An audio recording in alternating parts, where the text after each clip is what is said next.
Պարոն Վարդանյան, այս պահին մենք գտնվում ենք Ֆիարետովի գյուղում, որտեղ հաջորդ տարի մանկապարտեզի բացումը կլինի, խոսենք սրա մասին։ Շատ ուրախալի պահ է, քանի որ մենք գիտենք Ֆիարետովի համայնքում ապրում են մալականները, դա նաև մի ազդեցություն է, որ հայ-ռուս բարեկամության հիմքերը ամրապնդվում են ավելի արագ, անկումից հետո ոնց որ արթնացում է, էլի։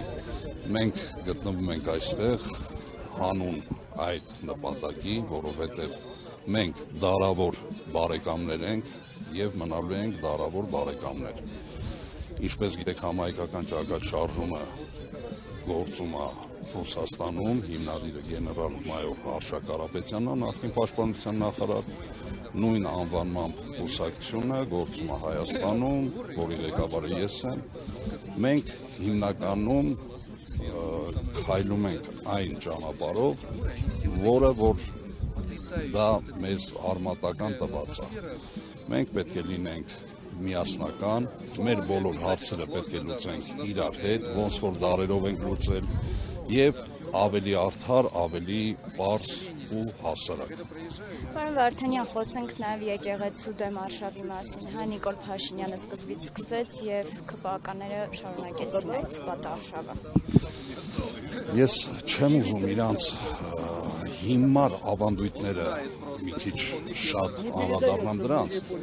Նիկոլ Փաշինյանը և իր խմբակիցները, խմբակից երևի հայ նման նրանք ի սկզբանե եկել են Հայաստանի Հանրապետությունում բոլոր արժեքները քանդելու։ Այդ տեսեք մենք խոսում ենք եկեղեցուց։ Իրակին Աննա Հակոբյանը, որ կպավ կնոջ պարկեշտ արտաքինին, ոչ մեկ չարձագանքեց։ Նիկոլ Փաշինյանը մի քանի օր առաջ, որ կպավ ընտանեկան մոդելին, ոչ մեկ չարձագանքեց։ Այ հերթ հասավ եկեղեցուն։ Իրանք տրամադրված պետք է քանդեն բոլոր հայկական արժեքները, որ հայերի մոտ չլինի արժեքով ապրել։ Այ օրվա ապրելով մեր համար տարբերություն չլինի այսօրվա դրությամբ ստեղ մնում է ադրբեջանցի, թե մնում է թուրք, թե մնում է տերորիստ, այ իրանց գործունեությունը է դա, դրա համար կպնում են բոլոր արժեքներին, ոչ թե մենակ եկեղեցուն, այլ բոլորին։ Իսկ եկեղեցուն ես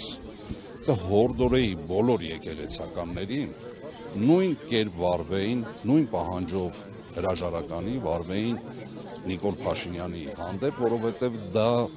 մի քիչ արդեն չափերը շատ է անցնում, էլի, մնացել էր մի սրբություն, որը որ չէին հասել, ճիշտ է, փորձեցին, մի քանի անգամ փորձեցին արշավ եկեղեցու դեմ, չստացվեց, այս պահին ոնց որ հարմար պահ բռնեցին։ Եկեղեցին սրբազանով չի, մի Բագրատով չի, եկեղեցին մի, չգիտեմ, Կաթողիկոսով չի, եկեղեցին դա Աստծո տունն է։ Մենք եկեղեցուն կպնելով քանդում ենք մեր ապագան, նաև անցյալը, որովհետև դժվարին ժամանակներում հայոց ազգին միշտ եկեղեցին է համախմբել և առաջնորդել։ Այդ ժամանակ ոչ մի նախագահ, վարչապետ, չգիտեմ, ՔՊ-ական խմբակ և այլն բան, ոչ մեկ չի եղել կանգնած ժողովրդի կողքը։